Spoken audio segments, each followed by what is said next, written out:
Welcome to our weekly program, the inside story of Chabad in America through the Mindel archives.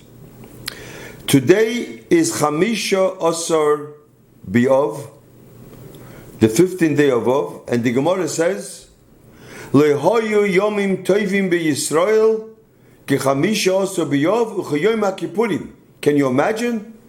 Chamisha Asar B'Av is Yom Kippur is the highest, is the holiest day of the year. Chamisha Asar B'Av is like Yom Kippur. And the Gemara gives a lot of reasons. One of the reasons is that's where Shidduchim started. Anyways, we spoke about it already. We had a few programs a year ago. But today, I want to say something else. Today is the yahrzeit of Rabbi Yaakov Yehuda Hecht. He was called Rabbi J.J. Hecht.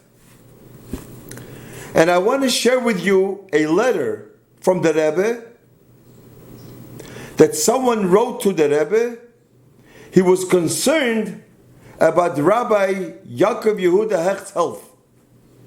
And the Rebbe appreciated that. But before I read to you this letter, I want to say, since his yahrzeit is today, Rabbi Hecht was a ish hamaiseh. He was a doer. He accomplished in his lifetime many things.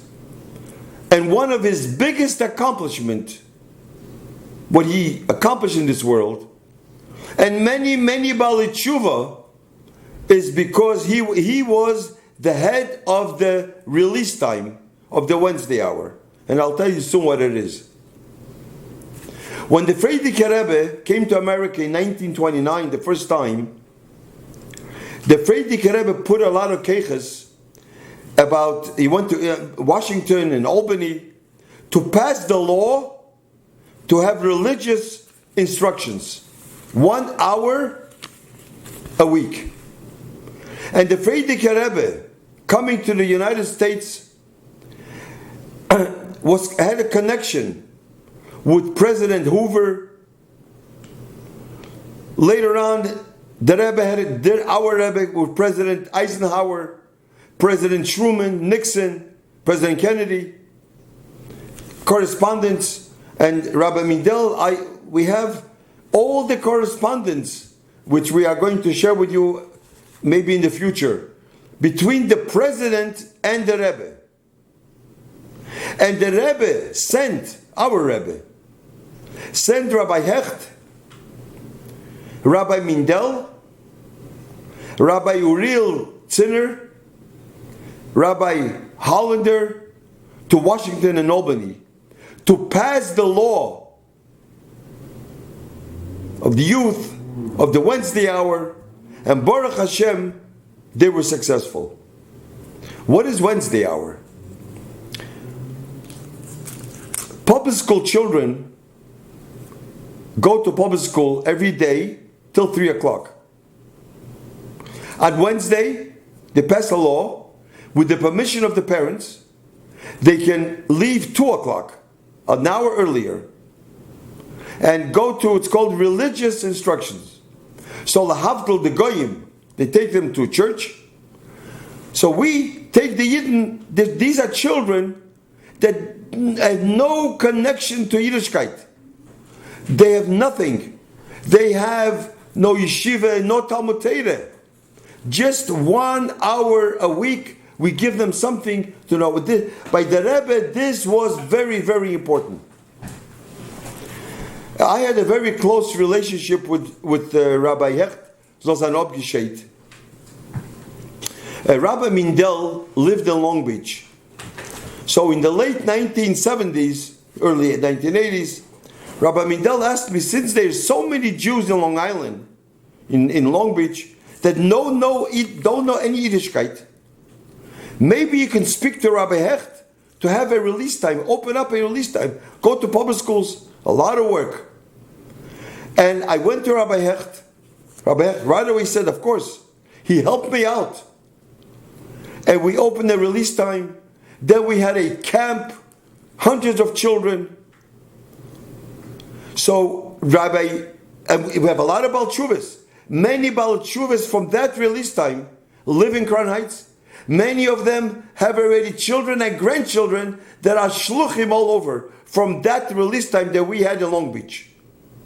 And this is the schus of Rabbi J.J. Hecht. So since today is his yahrzeit, so vakitzu v'ranenu sheichni offer v'hu b'soicham, and we should beat chis ha-meisim, and we should together with Rabbi Hecht, we should Mashiach tzidkenu b'meiru v'yameinu.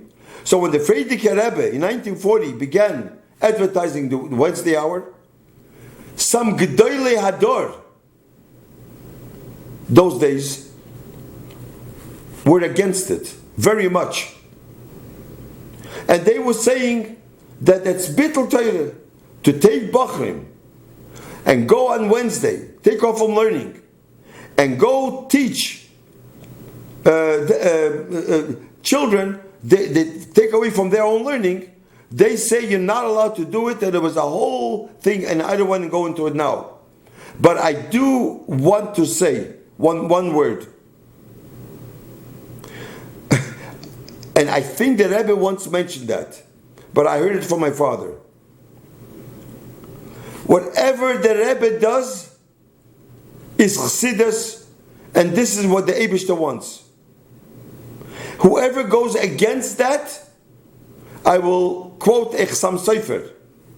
The Chassam Sofer says, Nigla means Gemara, revealed Torah. Chassidus is called Nister, hidden Torah. The Chassam Sofer says, whoever is benigla openly, a menagid against Nister the Torah, the hidden of Torah, which is Chassidus, is benister, hidden, and menagid against Nigla the Torah, which is Gemara. This is from the Chassam Sofer. So nowadays there is no such a thing, Yichlal Misnagdim. But there were Misnagdim that were against, so there was a whole shaila whether they're not even against of Nigla. Anyways, I thought I would bring that word from Chassam Sofer. And now we see how many Baalei Tshuva came out from this release time. And it continues until today. And this is the schus of Rabbi Hecht. I want to give one example before I finish of my release time, what happened. One example. How important what the release time accomplished. We had about 175 to 200 children come an hour. We used to divide the hour into 4 parts. 15 minutes, we taught them about the Parsha, Chumash. 15 minutes, we taught them Halacha. They knew nothing. 50 minutes was prayer, and 50 minutes a story. This is how we divided our release time, our hour. When the Rebbe came out with Hadlokas Neiros that girls should light candles, that hour of halacha I spend on importance of girls lighting candles. These were girls and boys together. But I spoke to the girls about the importance of from 3 years old you should light candles to renew their old minhag. Really, the Rebbe was nothing new. This is an old minhag, but that minhag stopped. But the Rebbe renewed that minhag again. Every girl, not when they married, even before marriage, they should light candles. So the girls, I gave them the brachas, the paper, so they were happy. Every Friday used to come to me Wednesday, Friday we lit the candles. My mother was happy, fine. One girl, her name was Susan. She came to me crying. My mother doesn't let me light the candles. My mother wants to take me out of this program Wednesday because she only sent me to know the Jewish history. She was about 12 years old. Jewish, not to tell me what I should do at home. What should I do? And I saw her honesty. So I told her, listen, you have to listen to your parents. This is not Torah. You light candles, and if not, your parents. The Torah says, 10 Commandments, honor your parents. So listen to your parents. That's all I can tell you. I'm not. If your parents don't want, so what can you do? God knows the truth. Maybe I said, maybe it'll come a time where your parents will change their mind. Anyways, she went without me knowing, without her parents knowing. She took $2. She went on Park Avenue in Long Beach. She went to a store and she says, "Can I have holy candles?" That's all she knew, holy. So the man says, "I never heard of that. Go ask your mother what she means. I never heard of holy candles." She didn't know. She didn't say Shabbos holy. And standing. Then he went to the back. He says, "Oh, I think I know what you mean." So he took out a yahrzeit candle, a glass, and he gave it to her. She went home. She lived in Lido Beach. This was in the winter. And she said to her mother she wants to go to sleep early. She took the candle in her room. She had a room. She lit the candle, the yahrzeit candle, Shabbos, Friday, 18 minutes before sundown. And she went to sleep under the blankets. Can you imagine the picture that she's lying there under the covers and there's a yahrzeit candle, the room is dark. I don't know, it was the middle of the night or in the morning. Her mother opened the door and she saw this whole thing that yahrzeit candle. So she, I don't know whether she fainted or she started to scream. Her husband got up and she woke her up, Susan. She says, "Susan, when my mother passed away, I had this candle. Why did you do this?" So Susan said, "Bizah Loshen." I don't know why it came out like that. She says, "Mom, you didn't let me write for my sake, so I decided to light it also for your sake." Something like that. The mother heard how sincere she was. She was taken by it.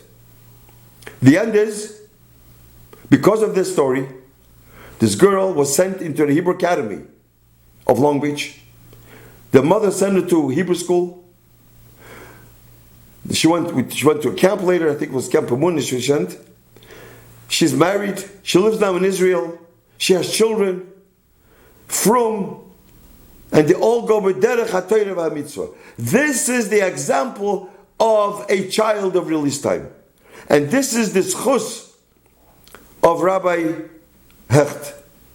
So I want to tell you that what the Rebbe does, what the Rebbe says, even though this is only 1 hour a day, you never know what the keiches that Rebbe gives for this release time. And the Mitzvah Hashem, next week we will continue our program, but I just want to finish off with this letter that I mentioned, just the 2 paragraphs that somebody wrote about Rabbi Hecht. And the Rebbe answered. This is an answer. Greeting and blessing. This is to acknowledge receipt to your letter. Needless to say, I was quite impressed with your personal concern for the health of Rabbi J.J. Hecht.